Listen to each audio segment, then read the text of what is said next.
حضرت موسیٰ کے چچا کا بیٹا تھا قارون، حضرت موسیٰ کی دعا سے دولت ملی، اتنا دولت مند ہو گیا کہ خزانوں کی چابیاں 4 اونٹ اٹھایا کرتے۔ حضرت موسیٰ نے کہا کہ 1000واں حصہ زکوٰۃ فرض ہوئی ہے۔ کتنا حصہ؟ 40واں نہیں، 1000واں حصہ زکوٰۃ دے۔ کہنے لگا دیتا ہوں۔ گھر جا کے حساب کیا تو پریشان ہو گئے، اتنے پیسے دینے پڑیں گے۔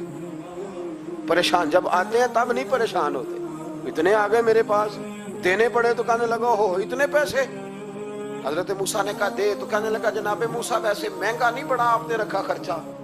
آپ فرمانے لگے میرا حکم نہیں، حکم میرے 40واں نہیں تھا، کون سا حصہ تھا؟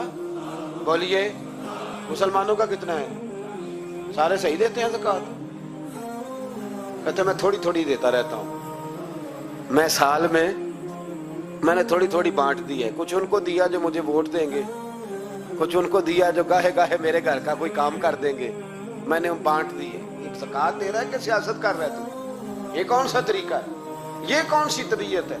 مضمون بھیجا ایک دوست نے، ایک بچی بڑی مشکل سے میٹرک اس نے کیا ہے، تو کوئی امیر آدمی ان کے گھر میں پیسے دے گیا اس رمضان میں، حیدرآباد کے قریب کسی گاؤں کی رہنے والی، تو بچی اگلے دن جا کے سارا کچھ ان کے گھر دے آئی ہے، سارا کچھ دے آئی ہے۔ کیوں؟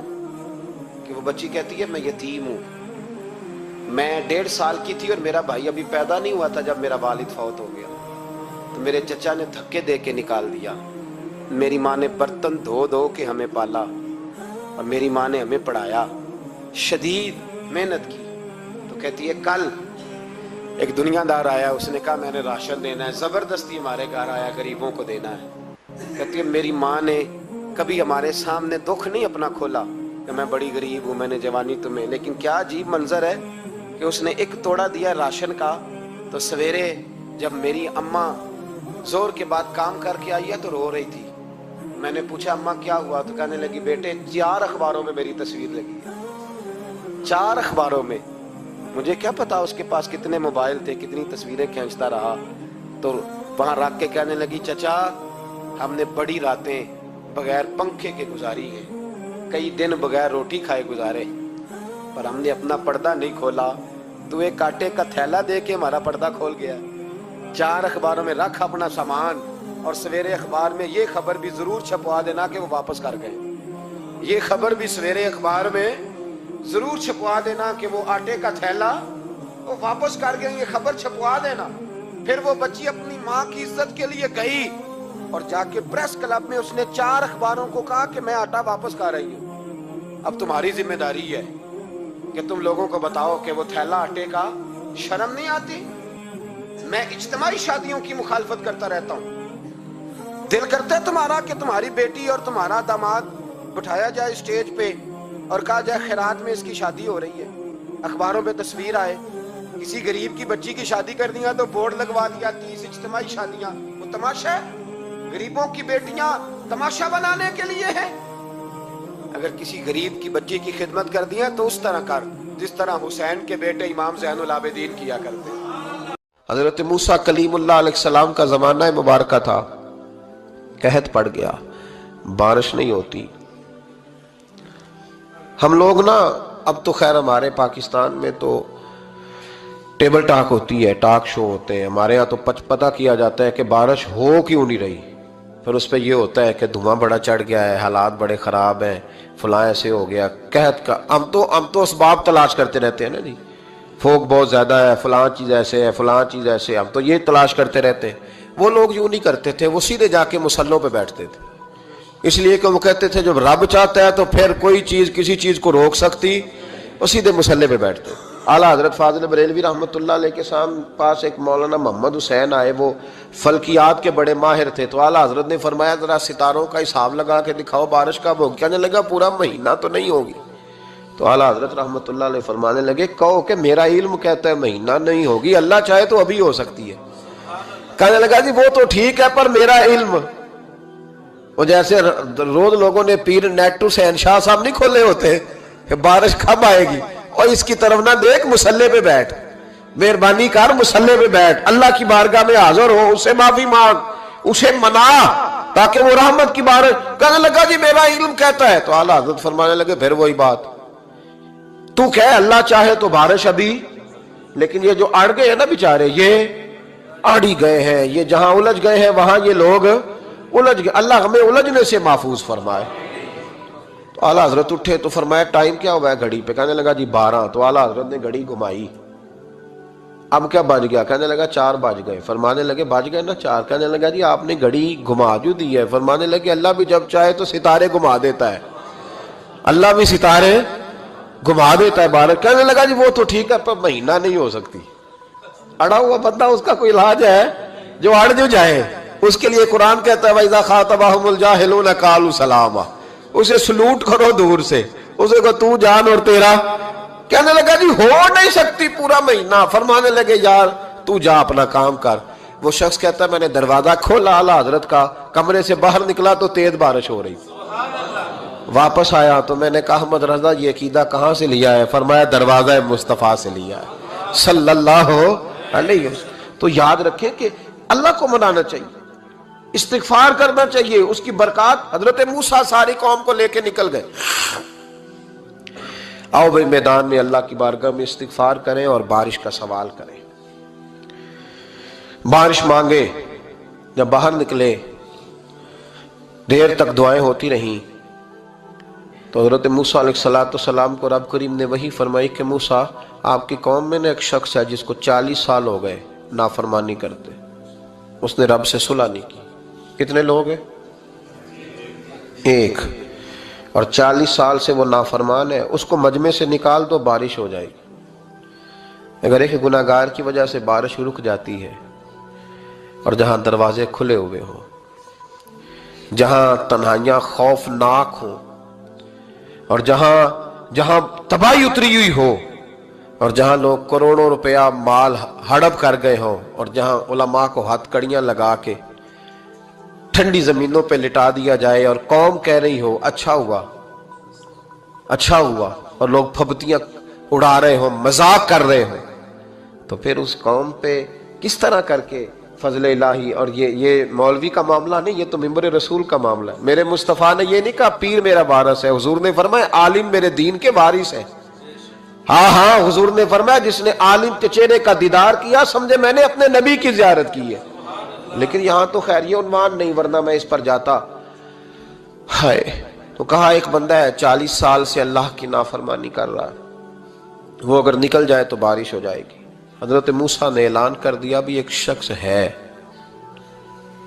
وہ اگر نکل جائے تو بارش ہو جائے گی. پتہ تو ہوتا ہے نا سب کو, مجھے بھی پتہ ہے کہ میں اندر سے کیسا ہوں, اور آپ کو بھی خبر تو ہوتی ہے نا جی. جب بات ہو رہی ہوتی ہے تو پھر پتہ تو چلتا ہے نا کہ بات کہاں جا کے سیٹ ہو رہی ہے, پتہ چلتا ہے نا. اسے بھی چل گیا پتہ, اب اندر ہی اندر رونے لگا. اور دیکھو امام رازی اور امام غزالی دونوں نے لکھا ہے کہ اس درد سے رویا, اس درد سے کہ ادھر والے کو بھی پتہ نہ چل جائے, مجمع کے اندر کھڑا ہے اور ادھر والے کو بھی استغفار. دیکھو ادھر والے کو پتہ نہ چل جائے اور ادھر والے کو بھی کہیں ہجوم میں غم میں بھی توہین نے ضبط غم نہ ہوئی. ہم اس احتیاط سے روئے کہ آنکھ نم نہ ہوئی, ہجوم میں غم میں بھی توہین نے ضبط غم نہ ہوئی. ہم اس احتیاط سے روئے کہ آنکھ نم نہ ہوئی, روئے بھی پر کسی کو آنسو نہیں دیکھنے دیے. اب اس درد سے کہتا ہے اللہ تو تو معاف کرنے والا ہے نا, تو تو معاف کرتا ہے, پردہ پوشی کرتا ہے, اور مالک اگر لوگوں کو پتہ چل گیا تو میرے تو بچوں کا بھی جینا حرام کر دے گا. یا اللہ میری تو آنے والی نسل بھی تڑپ کے وقت گزارے گی. مالک تو معاف کر دیا کرتا ہے, لوگ نہیں معاف کرتے. اے اللہ یہ میری خوبیاں بھول جائیں گے, میری خامیوں پر بات. مالک میں یہ ذلت نہیں برداشت کر سکتا, فضل فرما. حضرت موسیٰ نے دوبارہ اعلان کیا نکلتے ہو کہ نہیں نکلتے؟ پھر تڑپا خداوندا مجھے بے آبرو نہ کر, یہ ذلت اور رسوائیاں یہ نہیں برداشت ہوتی. اللہ درگزر. حضرت موسیٰ نے تیسرا اعلان کیا نکلتا ہے یا میں پھر اس کا نام لوں؟ اللہ سے پوچھ کے نام لوں اس کا, بتاؤ کون ہے؟ اب تو تڑپ گیا, کہنے لگا مالک میں تیری بارگاہ میں استغفار کرتا ہوں, آئندہ نہیں کرتا, آئندہ نہیں کرتا. یہ لفظ ادا کیے, بندہ کوئی بھی نہیں نکلا. رب کریم نے بارش عطا کر دی, تیز بارش جب برسی نا, تیز بارش, لوگ تو می دیکھ کے دوڑ گئے تو حضرت موسیٰ کہنے لگے یا اللہ مجھے بھی تو بتا، تو نے کہا تھا کہ جب تک بندہ نہیں نکلتا بارش نہیں ہوگی، تو نکلا کوئی بھی نہیں، بارش ہو گئی، ماجرا کیا ہے؟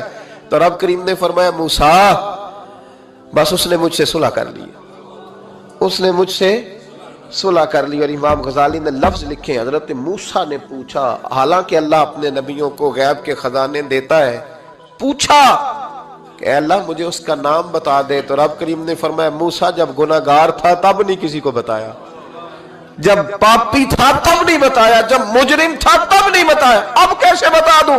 فرمایا اس کی میری صلح ہو گئی ہے، اور فرمایا جو بارش نہیں نہ ہو رہی تھی وہ بھی اس کی وجہ سے نہیں ہو رہی تھی، اب جو ہوئی ہے نا تو یہ بھی اسی کی وجہ سے ہوئی ہے، یہ بارش اب جو ہوئی ہے تو یہ بھی یہ اس گناہگار کے سبب سے۔ اپنی راتیں اللہ کے ساتھ گزارے، مصلی پہ بیٹھے۔ میرے صاحب رحمۃ اللہ علیہ سے جب کوئی کہتا نا کہ بڑا پریشان ہوں تو کچھ بتائیں، تو فرماتے آج رات مصلی پہ بیٹھ کے اپنے رب سے بات کرنا، میں بھی بات کروں۔ بندوں کو دکھ بتانے سے عزت میں کمی آتی، اور اگر اللہ کو بندہ اپنے دکھ بتائے تو اللہ عزتیں بڑھا دیتا۔ جناب عمر کا نام صرف کام نہیں، حضرت عمر کا نام انقلاب برپا کر دیتا ہے۔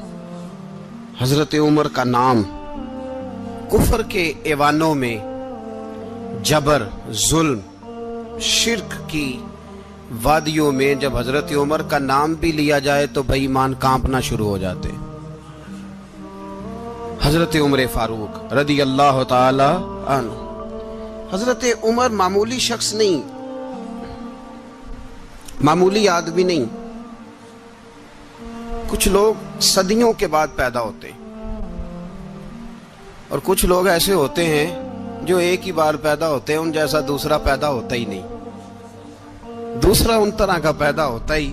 حضرت عمر رضی اللہ تعالیٰ عنہ جیسی شخصیات پیدا ہی نہیں ہوتی دوبارہ۔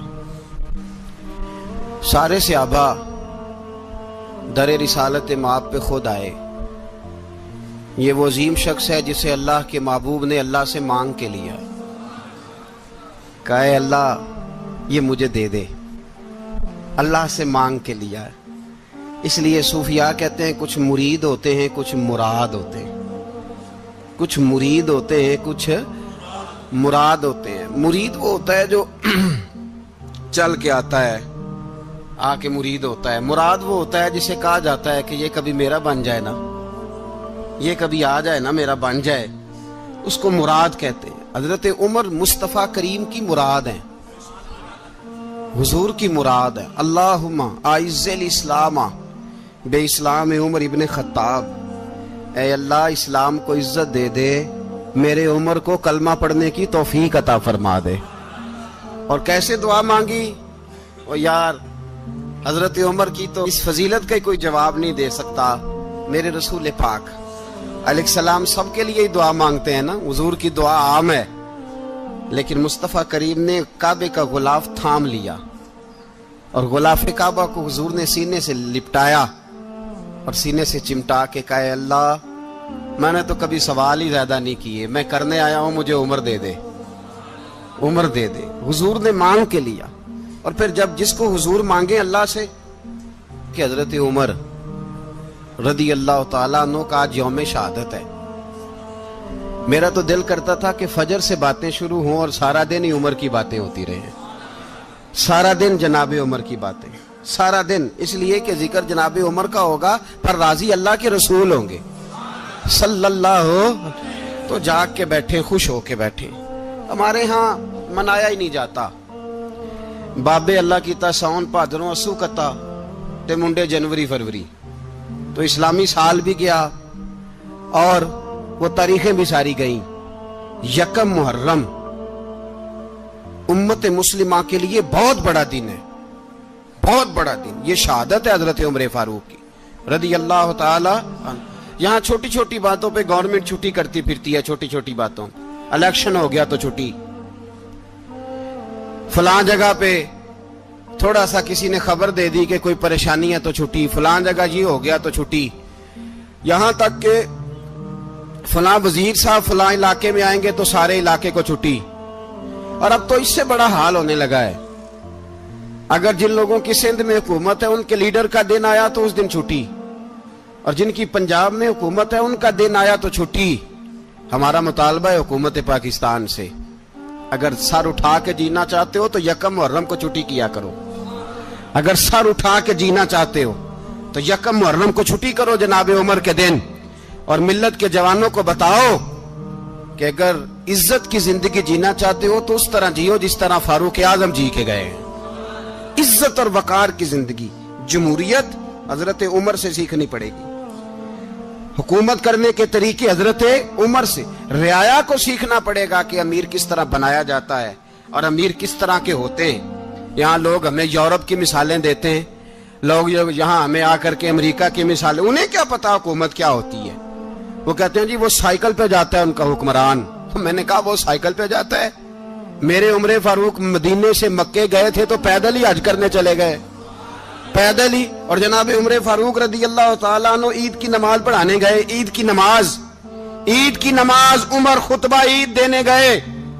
اور اس زمانے میں کون سا غریب ہے جو ننگے پاؤں جاتا ہو؟ کون سا غریب ہے جو مسجد ننگے پاؤں جاتا ہو؟ لوگوں نے تو 3 قسم کی چپلیں رکھی ہوئی ہیں.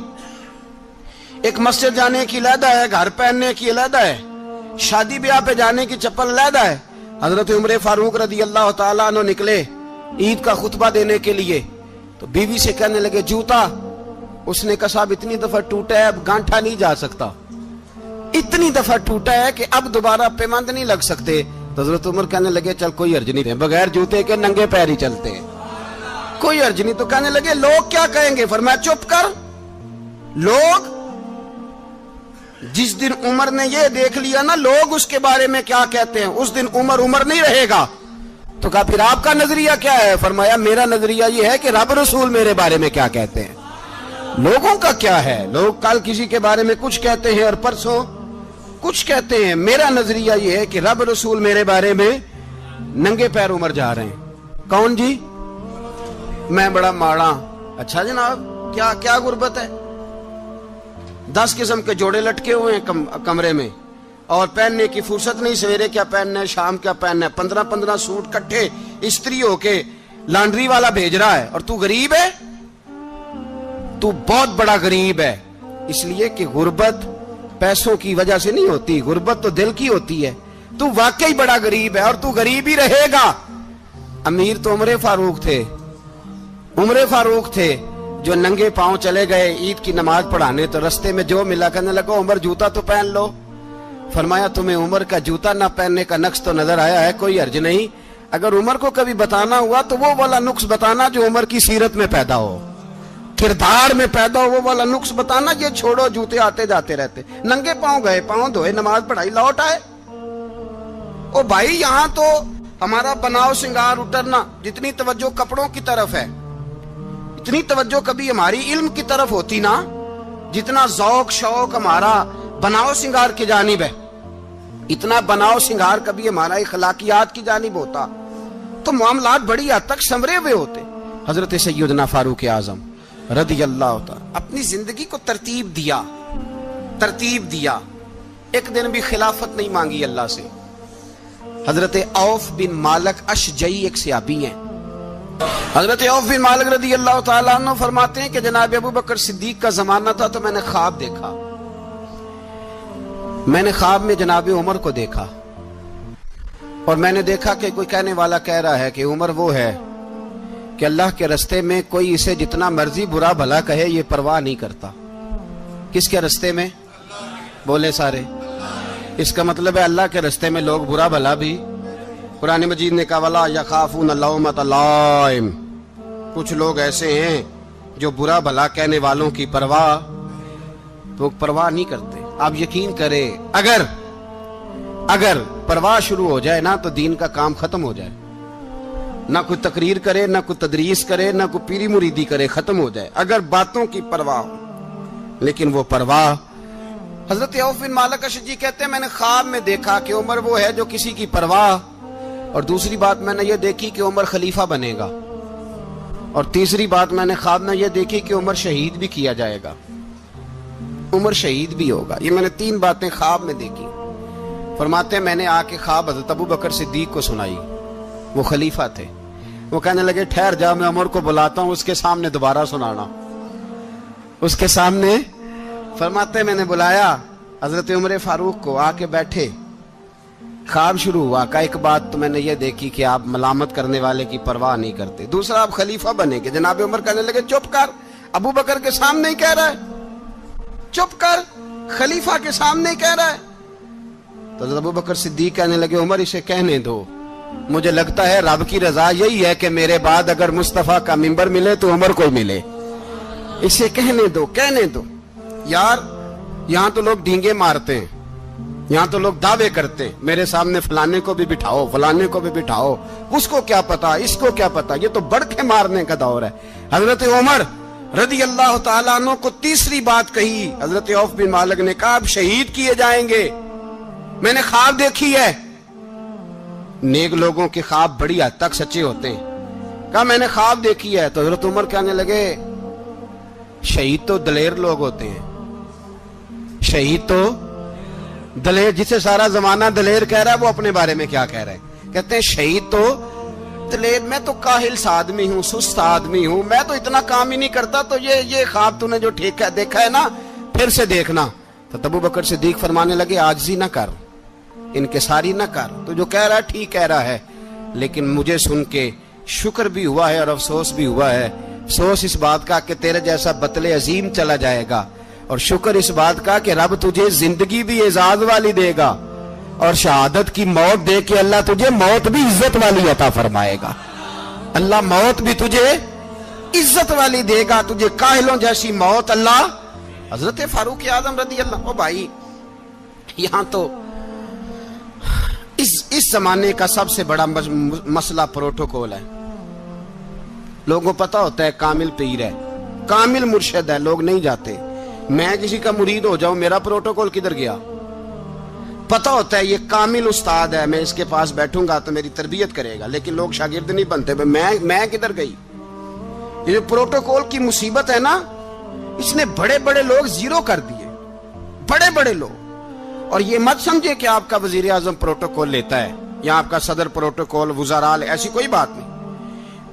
ہم چھوٹے طبقے سے لے کر بڑے سارے پروٹوکول کے قائل ہیں۔ ہمارا تو داماد بھی کہتا ہے کہ مجھے پوچھا نہیں میں تمہارے گھر کیوں آؤں۔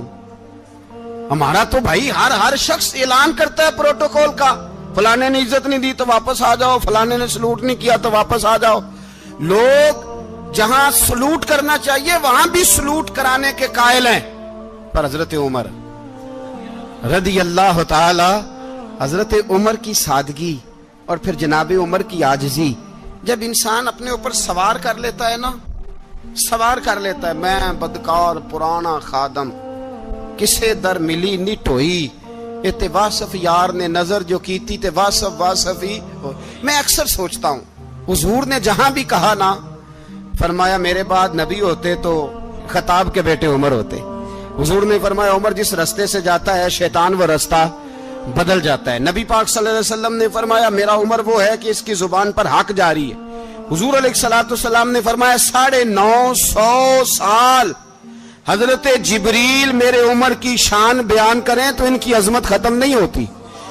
950 سال جبریل عظمت بیان کرے تو ختم نہیں ہوتی۔ یہ بات ہے حضرت عمر کی، اور فرمایا عمر ابو بکر کی نیکیوں میں سے ایک نیکی ہے، یہ شان ہے اب عمر فاروق رضی اللہ تعالیٰ عنہ کی۔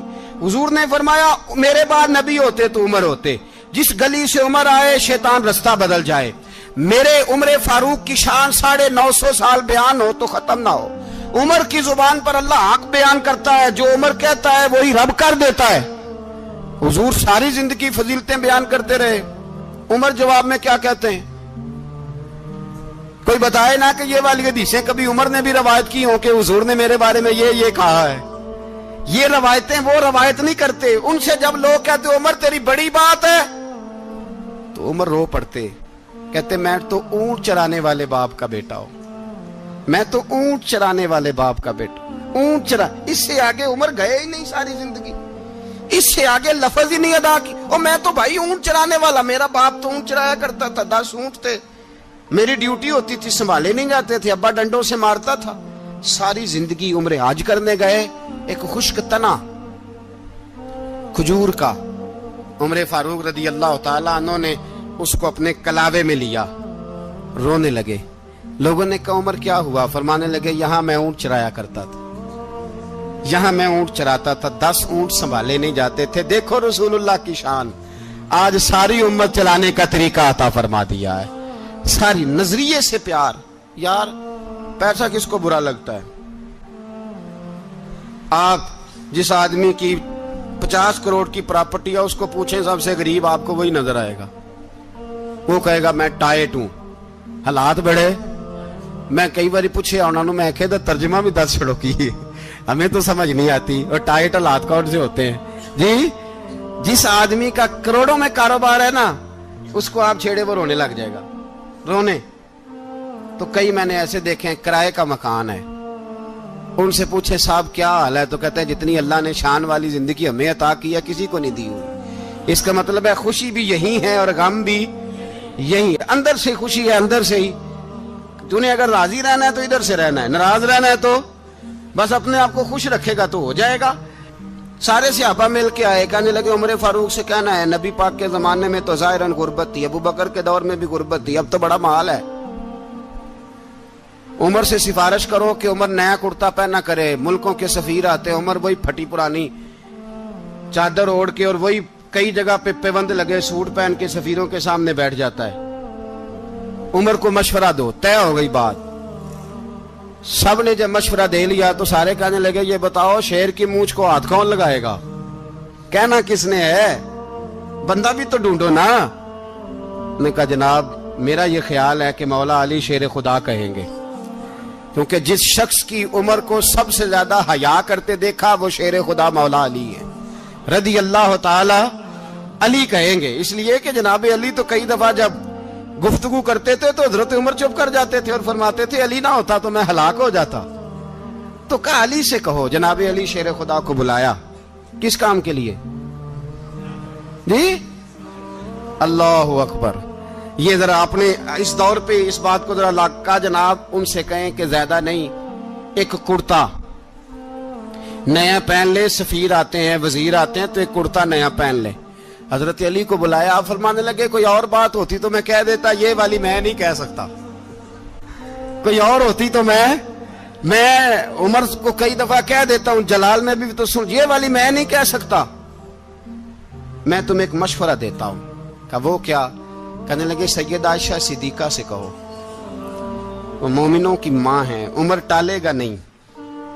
اماں جی سے جا کے کہا اماں جی نیا کرتا عمر سے کہیں پہن لیں، وزیر آتے ہیں بڑے بڑے لوگ تو چلو کوئی حرج نہیں۔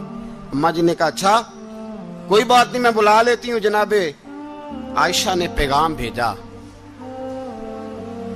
جب خادم نے کہا نا مصطفیٰ کے گھر سے پیغام آیا ہے، تو 20 لوگ بیٹھے تھے، عمر کانپتے ہوئے اٹھے، کانپتے دوڑے۔ حضرت عائشہ پردے میں تھی تو فرماتی ہیں عمر اتحیات کی حالت میں بیٹھ گئے۔ کہا اماں جی دیر تو نہیں ہو گئی مجھے آنے میں؟ کہا نہیں ٹائم پہ آ گئے ہو۔ کس لیے بلایا تھا؟ کہا عمر دیکھو غربت کے معاملات اور ہوتے ہیں، جب اللہ آسانی دے تو کوئی چیز استعمال کرنا حرام نہیں ہوتی، اگر حرام ہے تو بتاؤ۔ کہا نہیں اماں جی حلال ہی ہے۔ تو فرمایا پھر اتنے سفیر آتے ہیں مشیر آتے ہیں، اب تو مال غنیمت بڑا آتا ہے، ڈھیر لگ جاتے ہیں مسجد میں، تو چل ایک نیا کرتا تم بھی پہن لیا کرو، اور آپ نیا کرتا پہنو گے تو دھاک بیٹھے گی غیروں پر۔ تو صحابہ کا مشورہ ہے کہ آپ نیا لباس پہنے۔ اماں جی کہتی ہے میں نے حکم دیا تو عمر چپ کر گئے، گردن جھک گئی۔ تھوڑی دیر کے بعد سیدنا عمر فاروق نے سر اٹھایا تو داڑھی پہ آنسو گر رہے تھے، رو پڑے، کہنے لگے پاک محبوب کی پاک بیوی جیسے حکم کرتی ہو میں حاضر ہوں، پر مجھے وہ والا لباس پہنانا جو میرے مصطفیٰ نے پسند فرمایا ہے۔ اگر یہ رنگ رسول پاک کا ہے تو میں حاضر ہوں، اور اگر نبی پاک کا نہیں تو پھر جیسے آپ حکم کریں۔ جناب عائشہ کہتے ہیں عمر روئے تو میں زیادہ روئی، میرا پلو بھیگ گیا آنسوؤں سے۔ میں نے کہا عمر آپ جائیے۔ عمر یوں نکلے تو جو صحابہ کھڑے تھے وہ کونے میں تھے، سارے آ گئے۔ کہا اماں جی کیا بناؤ؟ فرمایا بھائی تم سب جو باتیں کہتے ہو وہ اپنی جگہ ٹھیک ہیں، پر عمر جو بات کرتا ہے وہ سب سے زیادہ ٹھیک ہے۔ عمر جس پہلو پر بات کرتا ہے وہ یار ایسی عاجزی، ایسا رنگ، ایسا انداز، ایسا طرز حیات، ایسی زندگی، اولاد کے معاملے میں لوگ بزدل ہو جاتے ہیں، بزدل. پر حضرت عمر کا بیٹا مصر گیا، وہاں سے کمائی کر کے لایا، تجارت کرنے گیا، لاکھوں کا مال. کون سا باپ ہے دنیا میں جس کا بیٹا باہر سے پیسے لے کے آئے تو ابا تفصیل پوچھے کہ بیٹا کہاں سے کمائے، کہاں سے لایا، کتنے ملے، کیوں آئے؟ کون سا باپ تفصیل پوچھتا ہے؟ ابا تو کہتا ہے لا صحیح، اور تعریفیں کرتا ہے میرا بیٹا بڑی کمائی کرتا ہے. کبھی پوچھا ہے اس سے کہ ڈیوٹی صحیح دیتا ہے کہ نہیں؟ کبھی پوچھا ہے کہ تو ایمانداری کی روزی لاتا ہے کہ حرام کی کماتا ہے؟ یہ باپ کی ذمہ داری ہے، یہ اماں کی ذمہ داری ہے. پھر کہتا ہے بیماری کیسے آ گئی، پریشانی کیسے آ گئی؟ تو نے کبھی سوال کیا اپنی اولاد سے؟ حضرت عمر فاروق رضی اللہ تعالیٰ عنہ کا بیٹا مصر سے پیسے کما کے لایا تو جناب عمر نے بلایا، فرمایا بیٹے اتنی تو تیرے پاس راس ہی نہیں تھی، تھوڑے سے تو پیسے لے کے گیا تھا، اتنی کمائی کیسے ہو گئی؟ اتنے تو پیسے نہیں تھے صاحب، کہاں سے کمائی لائے؟ اس نے کہا ابا جی وہ جو میرے چچا ہے نا مصر کے گورنر، آپ کے دوست، انہوں نے میری مدد کی ہے. فرمایا جتنے لوگ گئے تھے سب کی ہے مدد اس نے؟ کہا نہیں صرف میری کی. فرمایا تیری کیوں کی؟ تیری کیوں کی؟ کہا حضور آپ کے دوست ہیں. فرمایا چپ کر حضور انہوں نے مجھے اتنے پیسے دیے، میں نے کاروبار میں ڈالے تو نفع آیا تو میں ان کی رقم دے کے. فرمایا خاموش ہو جا، باقی جتنے لوگ گئے تھے سب کی مدد کی اس نے؟ کہا نہیں حضور صرف میری کی. فرمایا اس نے تیری مدد نہیں کی، اس نے خلیفہ کے بیٹے کی مدد کی، اس لیے کہ وہ خلیفہ کو اپنے حق میں نرم کر سکے. فرمایا آدھا مال تیرا ہے، آدھا مال غنیمت کا ہے، مال خزانہ کا ہے، مسلمانوں کا ہے، اس لیے کہ تو جو وہاں سے مال کما کے لایا ہے وہ اپنے باپ کے خلیفہ ہونے کی وجہ سے کما کے لایا ہے، لہذا رکھ ادھر. یہاں کہتے ہیں کدھر سے آیا، کیسے آیا، کون سا حساب دیں، کیا کریں؟ او بھائی حضرت عمر رضی اللہ تعالیٰ عنہ کا اپنی اولاد کے بارے میں یہ رنگ ہے. ایک جنگ سے نا خوشبو آئی، خوشبو بڑی مہنگی ہوتی تھی، عرب میں خوشبو آج بھی بڑی مہنگی ہے، وہ زیادہ استعمال کرتے ہیں. میری باتوں کی سمجھ آ رہی ہے میرے بھائیوں؟ بڑی مہنگی خوشبو تھی. جب وہ خوشبو آئی تو حضرت عمر نے کہا، گھر میں پہلے پہنچی حضرت عمر کے، چونکہ زیادہ عورتیں استعمال کرتی تھی گھر کے اندر خوشبو، مرد بھی لگاتے تھے. حضرت عمر نے اپنی بیوی سے کہا، آپ کی زوجہ تو تھی وہ بڑی خوشبو کو پسند کرتی تھی. حضرت عمر نے اپنی زوجہ سے کہا کہ خوشبو لاؤ، میں نے ایک عورت کی ڈیوٹی لگائی ہے، وہ خوشبو تول کے نا تو حصہ برابر صحابہ میں بانٹ دے گی.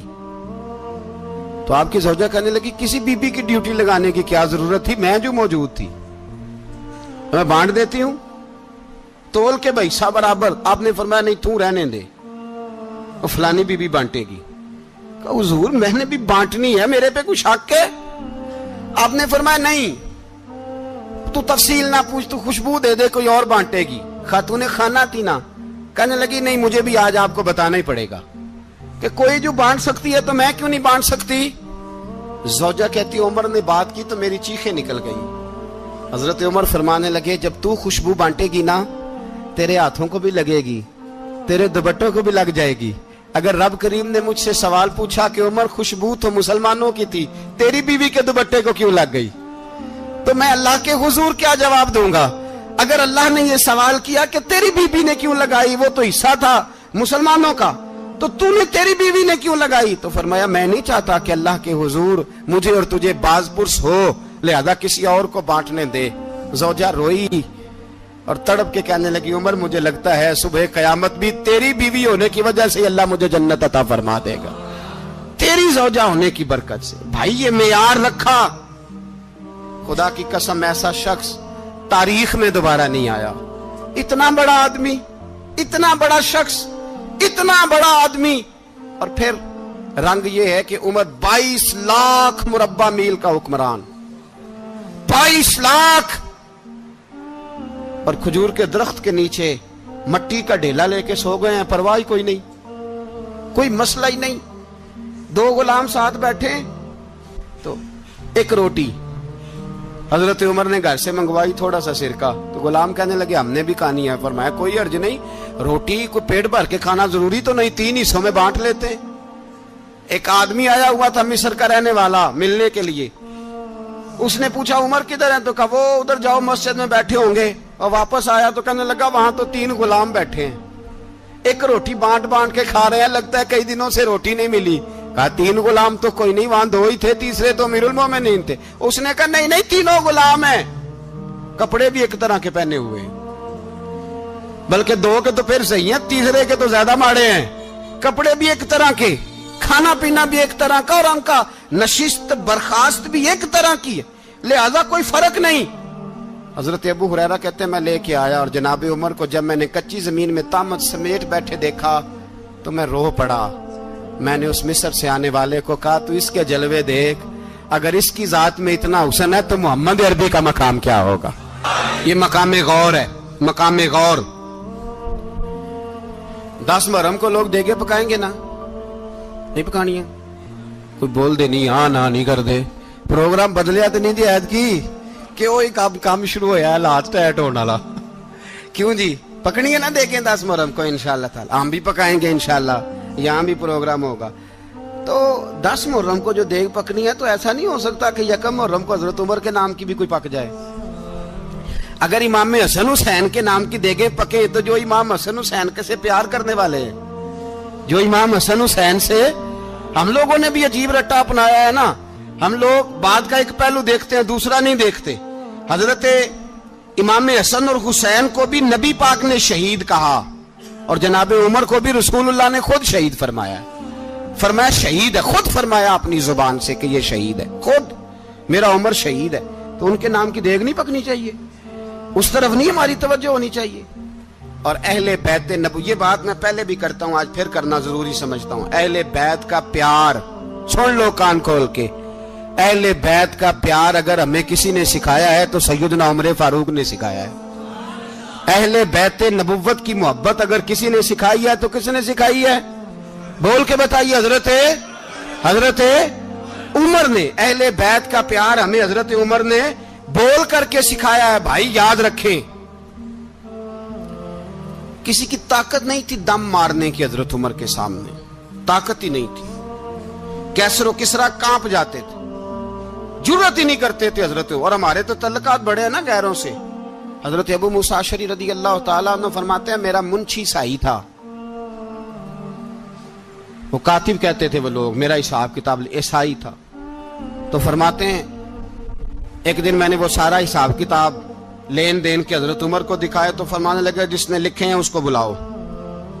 کہنے لگے ضرور مسجد نہیں آ سکتا. کیوں نہیں آ سکتا؟ کہنے لگے وہ عیسائی ہے. کہتے ہیں حضرت عمر جلال میں آ گئے. آپ فرمانے لگے جنہیں رب دور کرتا ہے تم کیوں قریب کرتے ہو, جنہیں اللہ دور کرتا ہے. فرمایا تم غیروں کو اگر عہدے دو گے تو اپنوں کا کیا بنے گا, اگر تم غیروں کو عہدے دو گے تو اپنوں کا. یہ سوچ ہے جو آج برما کے مسلمانوں کے لیے بھی ضروری ہے. کہا اگر تم غیروں کو عہدے دو گے تو اپنوں کا. ہم نے غیروں کو عہدے دیے تو دیکھا نا اپنے کس طرح کاٹے جا رہے ہیں. غیروں کو جو عہدے دے دیے, یرانے سارے غیروں سے روز دعویٰ ہوتا ہے چین ہمارا سجن ہے, چین ہمارا دوست ہے. او بھائی دوست ہے تو اس سے کہو نا کہ برما تو تمہاری ایک چھوٹی سی ریاست ہے, چین کے بغیر تو وہ سانس بھی نہیں لے سکتا. اس کو کہو نا اس حکومت پہ دباؤ ڈالے. لیکن ہم لوگوں نے غیروں کو عہدے دیے تو اپنے پس گئے. حضرت عمر کہتے تھے ذمی کا ہم ادب کریں گے, ذمی کافر کا ہم, ایسا کافر جو مسلمان ریاست کو قبول کرے, بدامنی نہ پھیلائے. ایک آدمی کو آپ نے دیکھا آنکھوں سے نابینا ہے اور بھیک مانگ رہا ہے, تو حضرت عمر کو نظر آ گیا. فرمایا کون ہو؟ اس نے کہا میں یہودی ہوں. فرمایا بھیک کیوں مانگتے ہو؟ کہا جب تک تندرست تھا مسلمانوں کو جزیہ دیتا تھا, بوڑھا ہو گیا ہوں کیا کروں. حضرت عمر نے گھوڑے کی پشت پہ بٹھایا, کافر کو گھوڑے کی پشت پہ بٹھایا اور بٹھا کے مدینے لائے. حضرت علی شیر خدا وزیر خزانہ تھے. فرمایا علی اس کا وظیفہ جاری کرو. کہا یہ کون ہے؟ فرمایا یہ یہودی ہے لیکن یہ ہمیں جزیہ دیتا رہا, بوڑھا ہو گیا بیچارہ, بھیک مانگنے پہ مجبور ہے, ہماری حکومت کے اندر رہتا ہے, اس کا پورا وظیفہ جتنا خرچہ اتنا وظیفہ لگاؤ. حضرت علی کہتے ہیں میں وظیفہ لگا رہا تھا اور وہ میرے نبی کا کلمہ پڑھ رہا تھا, وہ رسول اللہ کا کلمہ پڑھ رہا تھا. یہ مزاج, یہ نہیں کہ کافر. حضرت عمر نے گورنروں کو خط لکھے تھے کہ زبردستی کسی کو مسلمان نہیں کرنا, جہاں ان کی عبادت گاہیں بنی ہو گرانی نہیں, کوئی مندر کوئی گرجا ضائع نہیں کرنا. اسلام سب کو جینے کا موقع دیتا ہے, پر بے ایمانو ظالموں بدذاتوں تمہیں یہ کہتا ہے کہ ہم تمہیں جینے کا موقع دیتے, تم بھی مسلمانوں کو جینے کا موقع دو.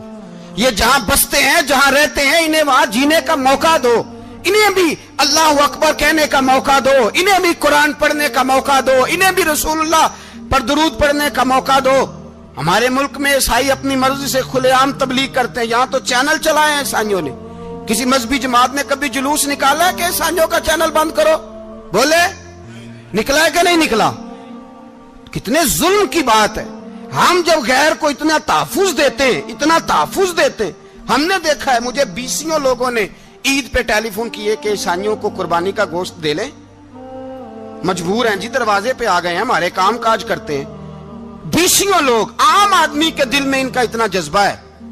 وہ مسائل کا بیان کرنا ایک علیحدہ بات, لیکن ہمارے دل کافر کے حق میں بھی نرم ہو جاتے ہیں.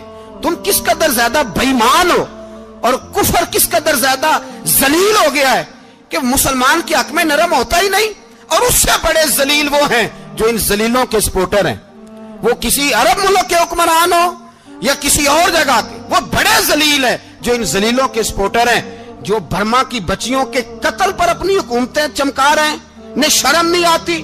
اس قدر مسلمان تڑپا ہے, لیکن ان بے غیرتوں کو ذرا ہوش نہیں آئی. اور یہ ان کے کماش, ان کے دلال جو ہر جگہ ان کی سپورٹ کر کے اپنی حکومتیں قائم کرتے ہیں, بے ایمانوں کو پتہ نہیں کہ کب ان پر اللہ کا عذاب اترے گا اور کس طرح ان کے پرخشے اڑیں گے. تمہیں اپنی ذلت اور رسوائی نظر نہیں آ رہی کہ زمین کس طرح تمہارے لیے تنگ ہو گئی ہے؟ اس سے زیادہ اور تمہاری رسوائی کیا ہوگی؟ ڈرو اللہ سے. اور یہ تو دنیا کا عذاب ہے. ان بطش ربک لشدید. میرا رب کہتا ہے قیامت تو قائم ہونے دے. جتنا سخت تیرے رب کی پکڑ ہے اتنی کسی دوسرے کی ہو سکتی. یاد رکھیں اور تھوڑا احتیاط کریں ہم سب لوگ بھی, جو ہم لوگ آدھی زبان بول کے بھی ان کی سپورٹ کرتے ہیں. اب شرم آنی چاہیے ہمیں ان حکومتوں کی سپورٹ کرتے جو مسلمانوں کی لاشوں کے اوپر حکومتیں قائم کرتے ہیں. شرم آنی چاہیے. بہرحال بات دور نکل جائے گی اور میں اپنے مضمون پہ رہتا ہوں. اہل بیت کا پیار اگر سکھایا ہے تو جناب عمر نے سکھایا ہے رضی اللہ تعالی عنہ. امام حسن ملنے, آپ یقین کریں میں جب اس واقعہ کو پڑھتا ہوں تو میرا دل جھوم جاتا ہے. میں کہتا ہوں یار ڈاڈا ہونا اپنی جگہ پہ, عشق ہونا اپنی جگہ پہ, انسان کا باوقار ہونا اپنی جگہ. جہاں کھڑے ہونا تھا وہاں یہ کھڑے ہوتے تھے, اور جہاں جھکنا تھا وہاں یہ. ان لوگوں میں اقبال نے کہا تھا تیری نگاہ ناز سے دونوں مراد پا گئے, عقلے کی یاب و جستجو, عشق حضور و اضطراب. جہاں اگر آیا ہے سامنے کیسر و کسرا تو عمر جیسا دلیر کوئی نہیں. اگر سامنے آیا ایران کا بادشاہ تو عمر جیسا تگڑا کوئی نہیں. اگر آیا ہے سامنے غسان کا بادشاہ تو عمر جیسا عادل کوئی نہیں. لیکن اگر علی کا بیٹا آیا ہے, اگر فاطمہ کے لال پارے آئے ہیں تو پھر فاروق اعظم سے جیسا محب کوئی نہیں, پھر ان سے جیسا پیار کرنے والا کوئی نہیں. اندر بیٹھے ہیں جناب عمر, اندر تنہائی میں کچھ وزیروں سے گفتگو ہو رہی ہے, میٹنگیں جاری ہیں. آپ کے بیٹے ملنے آئے جناب عبداللہ ابن عمر. ابا جی ملنا ہے. بات ٹھہرو, بات کر رہا ہوں, کوئی نہ اندر آئے. صاحب زیادہ باہر کھڑا ہے. تھوڑی دیر گزری تو امام حسن بھی آ گئے. کون آئے؟ آپ کو جو ملے گا امام صاحب کا نام لینے سے, وہ سردار ہیں جنتیوں. کون آئے؟ سارے بولیے امام حسن. تیری نسل پاک میں ہے بچہ بچہ نور کا, تو ہے نے نور تیرا سب گھرانہ. امام حسن آئے تو حضرت عبداللہ ابن عمر کو دروازے پہ کھڑے دیکھا. کہا امیر المومنین کہاں ہیں؟ کہنے لگے حضرت عمر کے بیٹے. کہنے لگے وہ اندر بیٹھے, کچھ میٹنگ ہو رہی ہے, اور انہوں نے کہا کوئی اندر نہ آئے, لیکن آپ جانا چاہیں تو چلے جائیں. آپ جانا چاہیں تو, تیری نسل پاک میں ہے بچہ بچہ نور, آپ جانا چاہیں تو چلے جائیں. تو انہوں نے کہا جب آپ باہر کھڑے ہیں تو مجھے کوئی اتنا ضروری کام نہیں, اور ابھی زور کی نماز تھوڑی دیر میں ہوگی, میں مسجد میں مل لوں گا امیر المومنین سے. یہ بات کہہ کے امام حسن چلے گئے. یار اتنی بڑی بات نہیں تھی, اتنی بڑی بات نہیں تھی. وہ میرے استادوں کا بیٹا بھی آئے تو کہا ٹھیک ہے جی وہ سوئے ہوئے ہیں, تو کوئی غرض نہیں یار, میں ٹھہر کے آ جاؤں گا. کوئی بڑی بات نہیں تھی, دیکھا جائے تو بڑی بات نہیں تھی, پر بات بہت بڑی تھی اس لیے کہ یہ خالی حسن نہیں, یہ حسن ابن علی ہے, یہ حضرت فاطمہ کے لخت جگر. حضرت عمر باہر نکلے. عبداللہ ابن عمر سے پوچھا کوئی آیا تو نہیں؟ تو کہا حضور امام حسن آئے تھے. تو کہا پھر شہزادے کو اندر کیوں نہیں بھیجا؟ کہا میں نے کہا تھا. وہ کہنے لگے اگر امیر المومنین مصروف ہیں تو میں ظہر میں مل لوں گا. حضرت عمر رونے لگے. فرمایا بیٹے تو نے اچھا نہیں کیا,